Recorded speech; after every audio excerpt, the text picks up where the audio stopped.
Dari mana kita mulai bangkit dari galih ini? Pertama mulailah dengan stop self-hatred, benci pada diri sendiri. Saya punya quote, mohon maaf kalau bule saya bacanya. Self-hatred, it's worse than loneliness. Teka arti kan? Teka arti.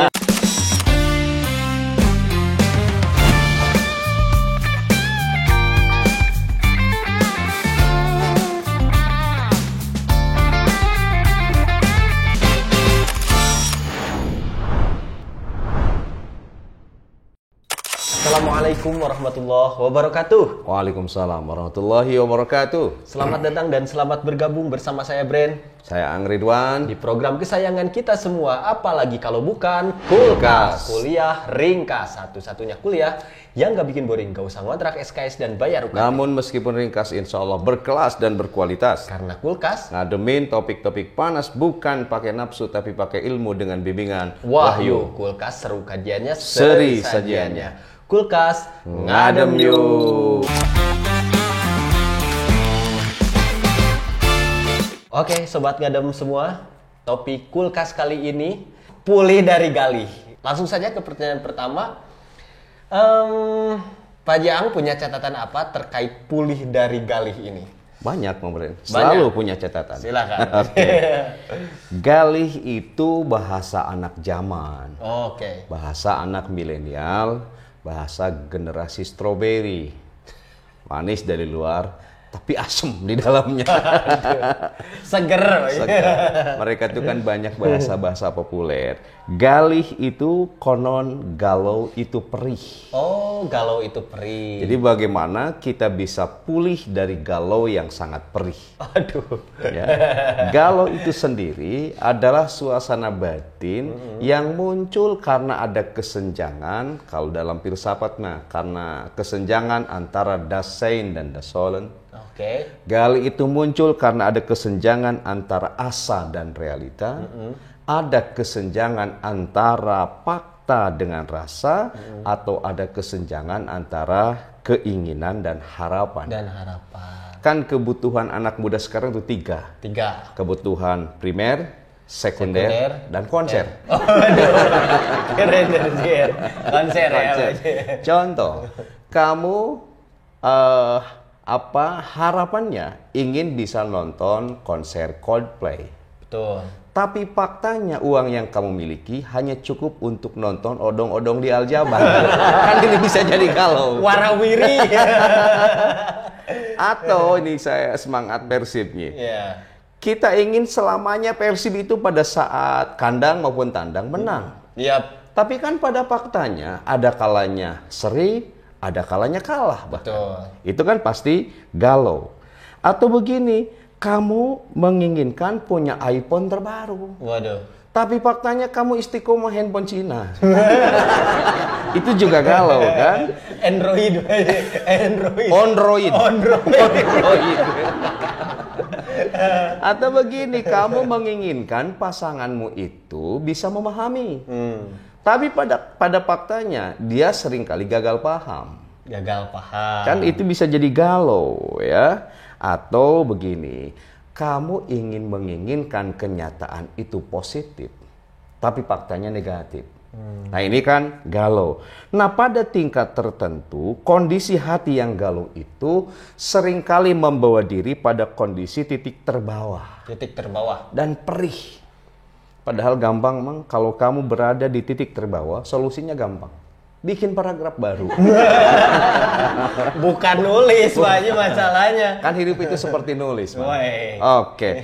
Pada titik terbawah seringkali ditandai hilangnya imunitas ruhani. Oke. Ya, hingga kita mudah tergores luka, dan kalau sudah luka mulailah terasa perih. Rasa perih semakin bertambah ketika ekosistem kehidupan kita seolah tidak support pada diri kita. Oke. Jadi kesenjangan antara asa dan realita seringkali memantik galau. Kalau sudah galau, perih rasanya. Karena dalam titik terbawah seringkali imunitas ruhani kita menjadi down, dan di kutub itu mulai benih-benih perih itu muncul. Oke, bila tidak segera pulih, Pak Haji, resiko apa dari galih ini? Pada dasarnya galau itu sangat manusiawi, sangat normal. Namun bila menjadi habituasi, apalagi seringkali teriris perih, hingga nyanyi, nyeri. Waduh. Benang di ubaran itu. Maka galih ini sangat berbahaya. Kata teman-teman saya yang dokter, mereka melakukan riset secara seksama, galau itu bisa memantik peningkatan resiko beberapa penyakit berbahaya, Mang. Wow. Satu, penyakit jantung. Waduh. Kamu punya jantung, Mang? Amit-amit, Pak Haji. Jadi nggak punya jantung. Kirain penyakitnya, Pak Haji. Gini, kalau kamu mendapat serangan jantung, gampang, Mang, serang balik. Waduh, bukan main bola dong. Tapi kamu jangan kayak pohon pisang. Punya jantung, tapi nggak punya hati. Bang, kalau jantung pisang pernah deg-degan nggak? Jantung pisang. Oke. Yang kedua, galih itu ternyata bisa memantik penyakit asma. Penyakit asma. Oke, dada saya pernah sesak. Saat itu banyak orang yang mau memberi bantuan pernapasan. Mereka semua mengira saya asma. Ternyata dada saya sesak karena saya rindu kamu, Bang.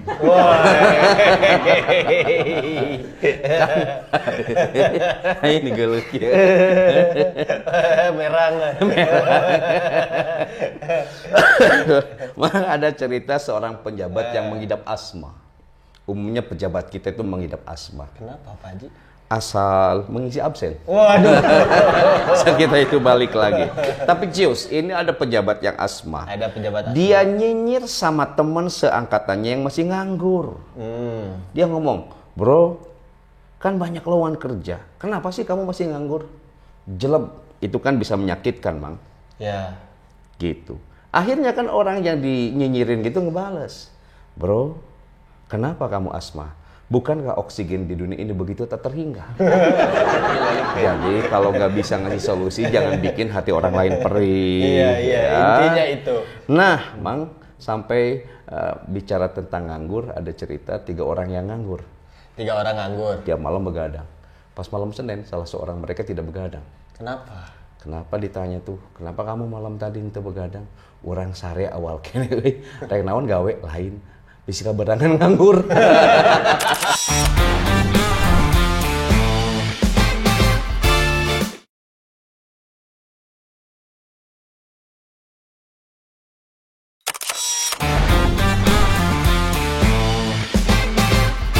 Penyakit yang bisa terpantik karena suasana galih yang menjadi habituasi, pertama bisa kena serangan jantung, yang kedua bisa menderita asma. Selain serangan jantung dan asma, Pak Haji, penyakit apa lagi yang dipantik oleh galih ini? Konon katanya, galau yang perih ini sangat dekat dengan obesitas.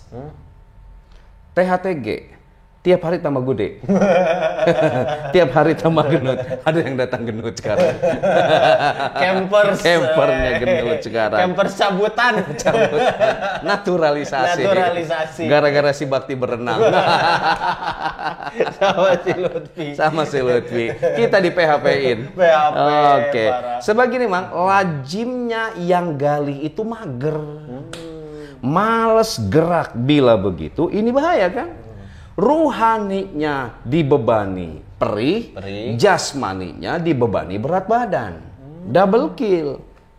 Tapi jangan khawatir bagi yang gendut kayak saya. Sekarang saya hidup di planet bumi, berat saya 100 kg, itu sama dengan 38 kg di Mars. Woi. Jadi tenang saja, saya tidak terlalu berat. Cuman salah planet. Salah planet aja.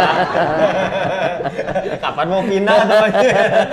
Tapi gini, Mang, saya ngebayangin kalau nyamuk itu bukan nyedot darah tapi nyedot lemak.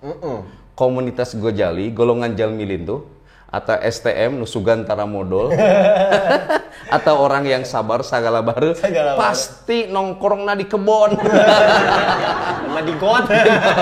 Yang disedot ke nyamuk ya. Oke, berikutnya penyakit yang horor yang dipantik karena galih itu adalah diabetes. Diabetes. Mang di Indonesia ini setiap hari penderita diabetes itu semakin hari semakin tinggi. Oke. Kenapa? Karena masyarakat kita seringkali termakan oleh banyak janji manis. Wey. PSI menang, BPJS gratis, anjir, menirangu. Bayar aja sekarang pelayanannya kayak gitu, Pak Haji, apalagi gratis nanti. Gratis. Tapi kalau saya jadi presiden, Bang, hidup rakyat Indonesia akan mudah. Kenapa? Mudah-mudahan. Oke, berikutnya. Tidak hanya obesitas dan diabetes. Galih juga paling sering ngasih persoalan sakit kepala kronis. Oh, jadi pusing, Pak Haji ya? Bisa pusing. Kan ada mahasiswi tidak masuk kuliah. Dosen nanya, kenapa kamu nggak masuk kuliah? Saya sakit kepala, Pak. Saya sakit kepala kalau dipakai jalan. Nyanyi atuh. Kepala dipakai jalan.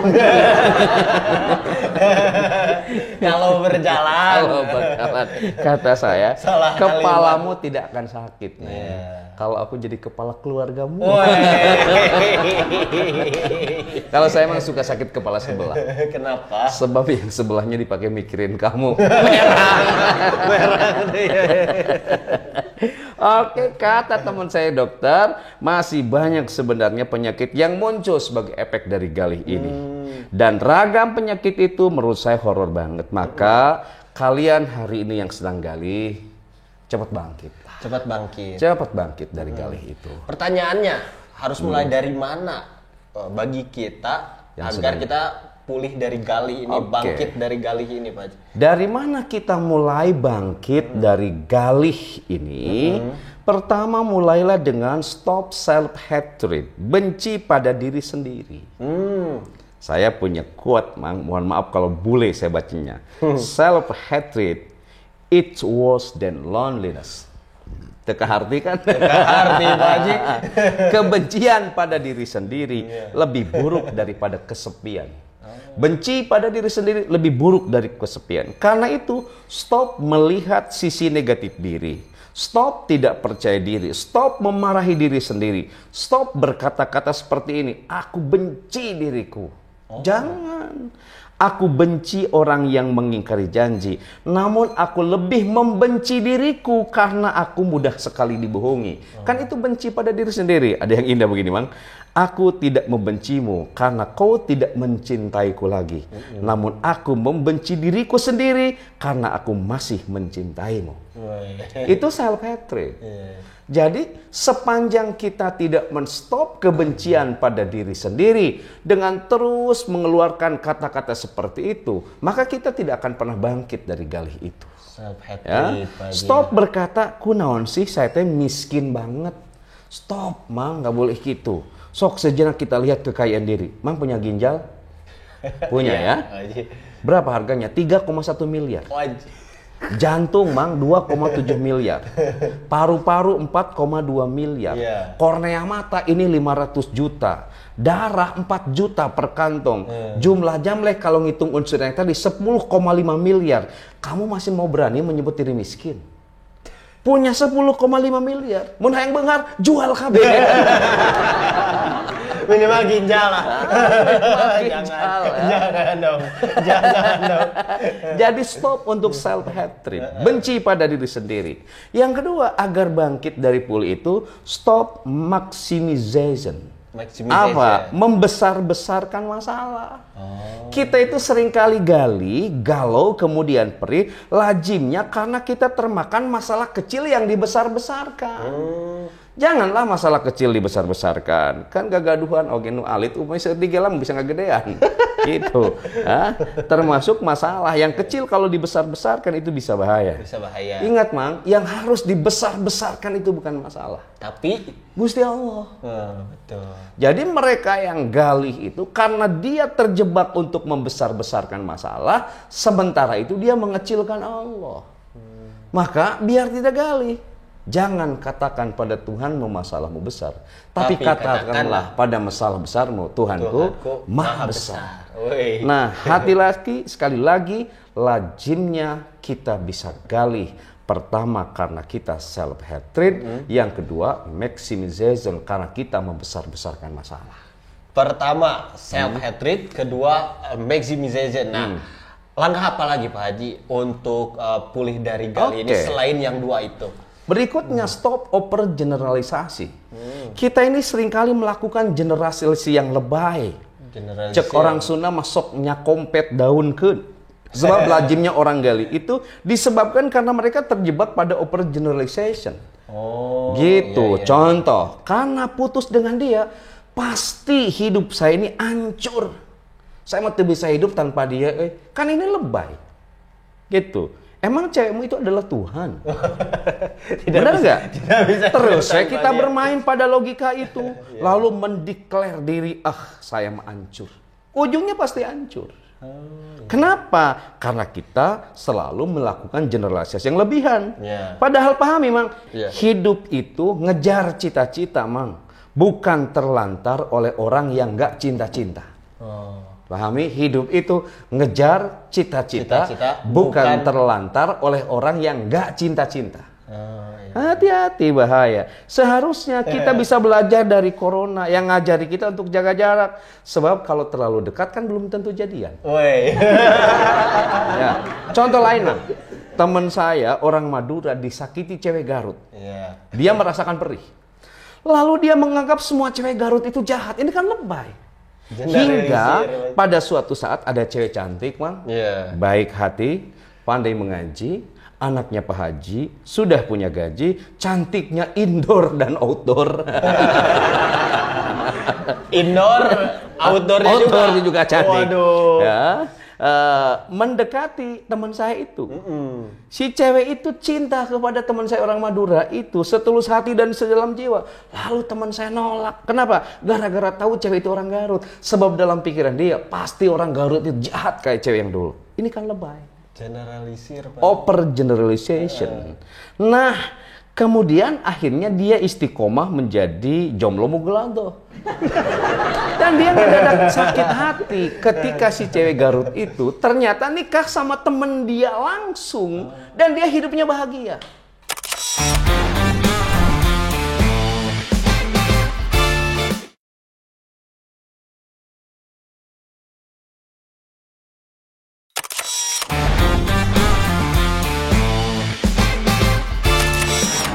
Nah itu generasi yang lebay. Contoh lainnya misalnya, karena gagal lulus PNS, maka pasti hidup saya ini gagal.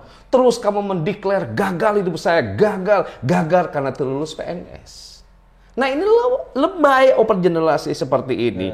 Padahal memang gampang kalau kamu ingin diangkat PNS, tinggal pura-pura pingsan pas upacara bendera. Diangkut itu, Mas. Satpol PP, ya. Jadi stop overgeneralisasi atau generasi yang lebay, generalisasi yang berlebihan, sebab itu seringkali memperparah perih di dalam hati. Oke, Pak Jaang. Ya. Nah, betul gak kalau seorang bisa galih itu karena catastrophic thinking atau berpikir yang kacau? Oke, catastrophic. Saya suka mendengar kata ini ya. Nah gini, benar banget. Agar pulih dari gali berikutnya yang harus stop itu memang katastro. Proses berpikir yang kacau. Katastro itu proses berpikir yang melihat sebuah peristiwa negatif itu sebagai kiamat.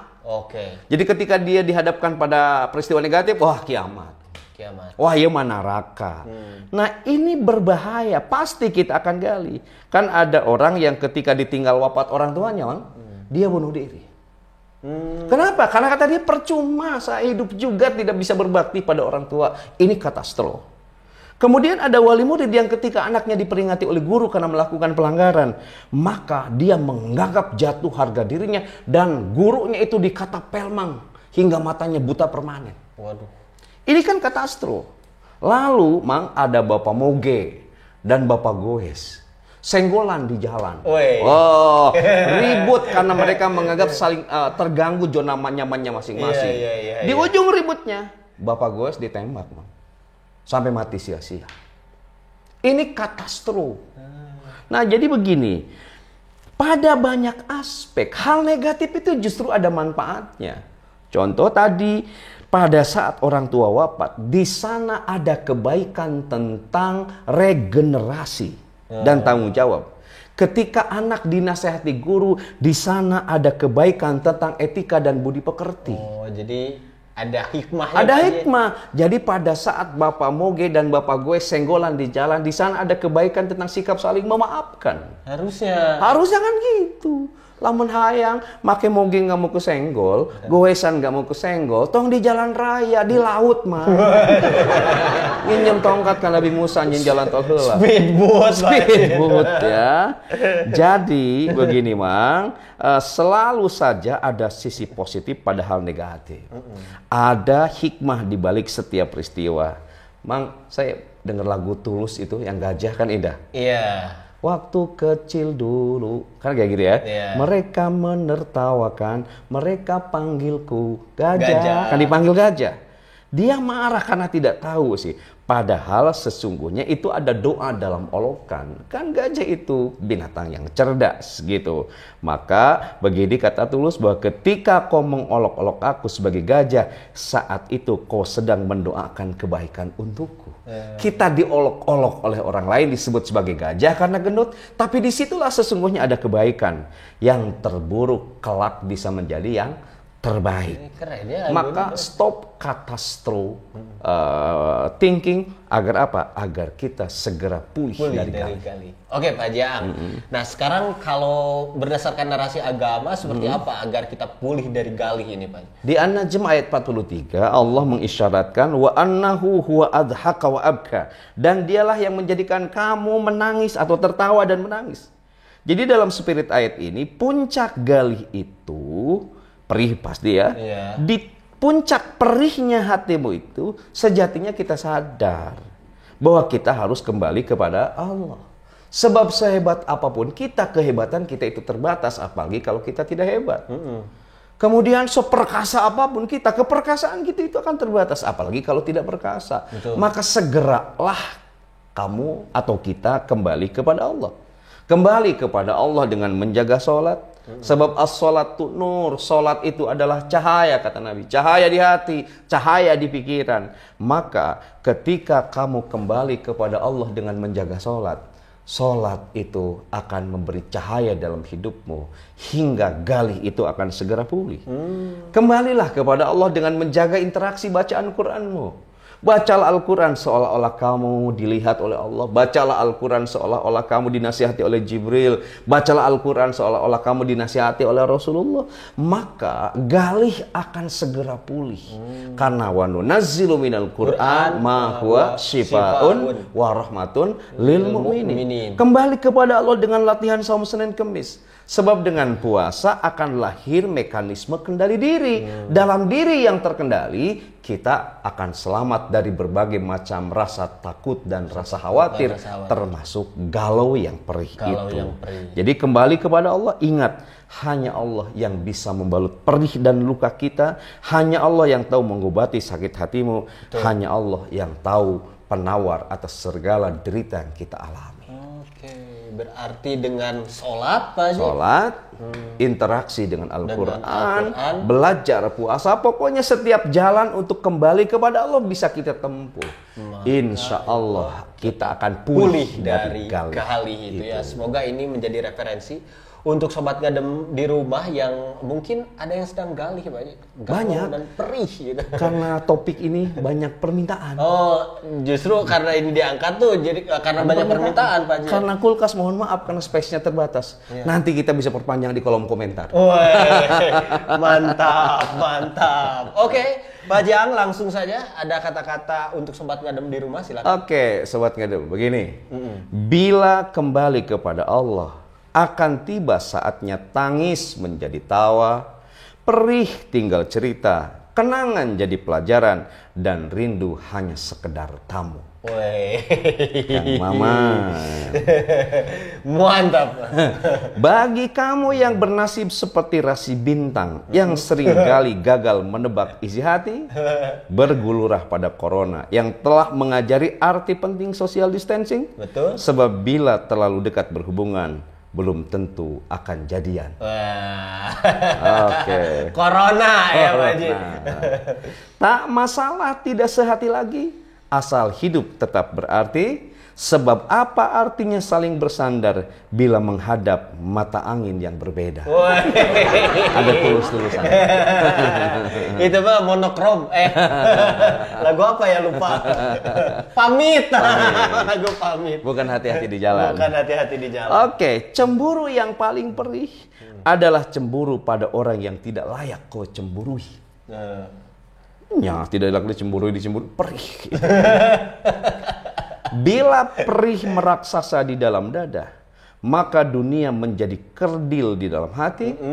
Karena itu cintai sewajarnya dan bencilah ala kadarnya, agar perihmu segera pulih.